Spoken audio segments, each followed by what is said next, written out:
Hi everyone, welcome to my channel. And guys, हमने करना है आज सेक्सुअल रिप्रोडक्शन का आगे का पार्ट। पिछले लेक्चर में हमने स्टार्ट किया था कि सेक्सुअल रिप्रोडक्शन क्यों होती है, व्हाट वाज द नीड कि वो डेवलप हुई और कैसे वेरिएशंस आनी शुरू हुई। ठीक है, आज हम बात करेंगे कि सेक्सुअल रिप्रोडक्शन का कॉमन प्रोसेस क्या होता है।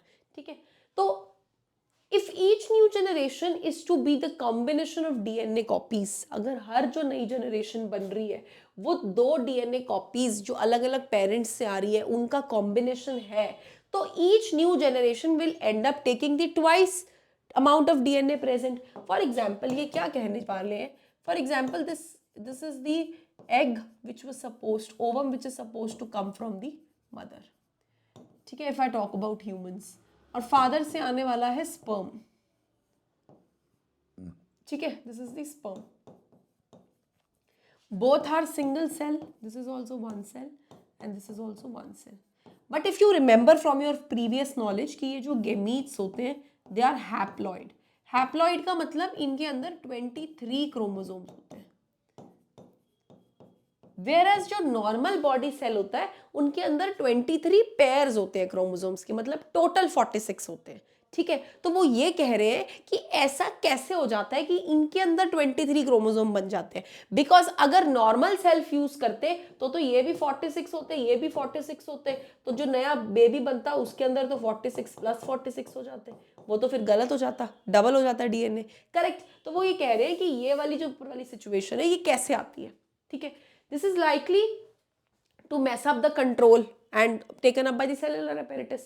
So we have seen earlier that as organisms become more complex, specialization of tissue increases. जैसे जैसे organism बहुत complex हो जाता है उसकी tissue की specialization बढ़ जाती है। One solution that many multicellular organisms have found for the problem mentioned above is to have special lineages of cells. ठीक है, in specialized organs in which only half the number of chromosome and half the amount of DNA as compared to non-reproductive body cells is achieved.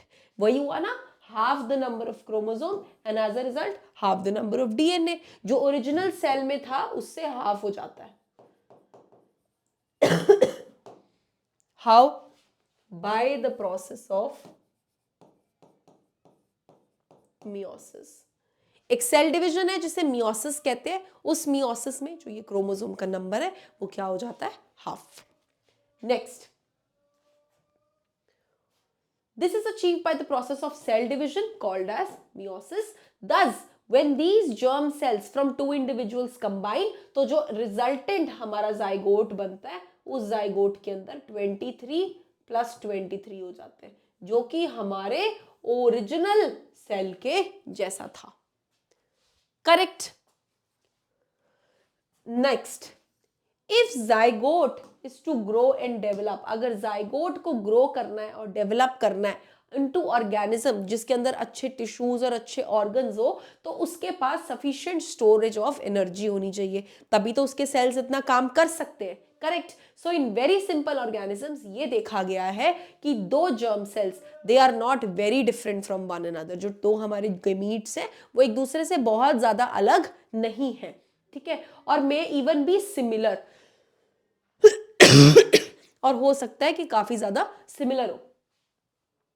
But as the body design become more complex, जैसे जैसे body की designing, body की complexity बढ़ती चली जाती है, the germ cells also specialise, germ cells भी थोड़े स्पेशलाइज हो जाते हैं। One germ cell is large, बहुत लार्ज होता है germ cell, and it contains the food stores, जैसे फॉर एग्जाम्पल हमारे केस में ओवम होता है। ठीक है, while the other germ cell is smaller and likely to be motile, जैसे हमारे केस में स्पर्म होता है। ठीक है, तो एज अ रिजल्ट जो जाइगोट बनेगा उसमें फूड रिजर्व जो है वो दूसरे गेमीट से आ जाएगा। Right, conventionally the motile germ cells जो है उसे मेल गेमीट का नाम दिया जाता है, और जर्म सेल जिसके अंदर स्टोर्ड फूड है उसे फीमेल गेमीट का नाम दिया जाता है। We shall see in the next few sections how the need to create these two different types of gametes have given rise to different male and female reproductive organs. Okay guys, so अगली lecture से हम start करेंगे sexual reproduction in flowering plants. Thank you so much for watching my lecture and stay tuned for the more upcoming videos.